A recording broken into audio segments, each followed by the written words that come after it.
నంద్యాల జిల్లా వెలుగోడు ప్రభుత్వ ఆసుపత్రిలో కొత్తగా ఏర్పాటు చేసిన ఎక్స్రే యూనిట్ను ఎమ్మెల్యే బుడ్డ రాజశేఖర రెడ్డి ప్రారంభించారు. సుమారు 10 లక్షల రూపాయల వ్యయంతో దీన్ని ఏర్పాట్లు చేసినట్లు చెప్పారు. నాణ్యమైన మెరుగైన వైద్య సేవలు అందించడమే తమ ప్రభుత్వ లక్ష్యమని ఎమ్మెల్యే తెలిపారు. ఆసుపత్రి ఆవరణలో త్వరలోనే సీసీ రోడ్ల నిర్మాణం చేపడతామని ఎమ్మెల్యే హామీనిచ్చారు.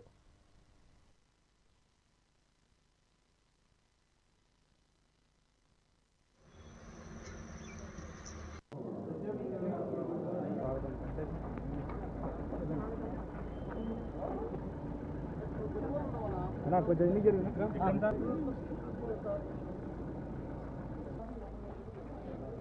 ప్రోగ్రాంలు ఉండడం బిజీగా ఉండడం మళ్ళీ కొంచెం బయటకు వస్తాలే బయటకు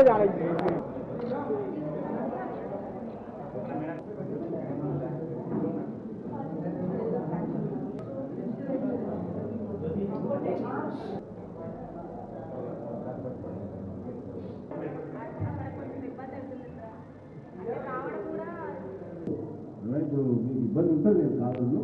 సీసీ కెమెరా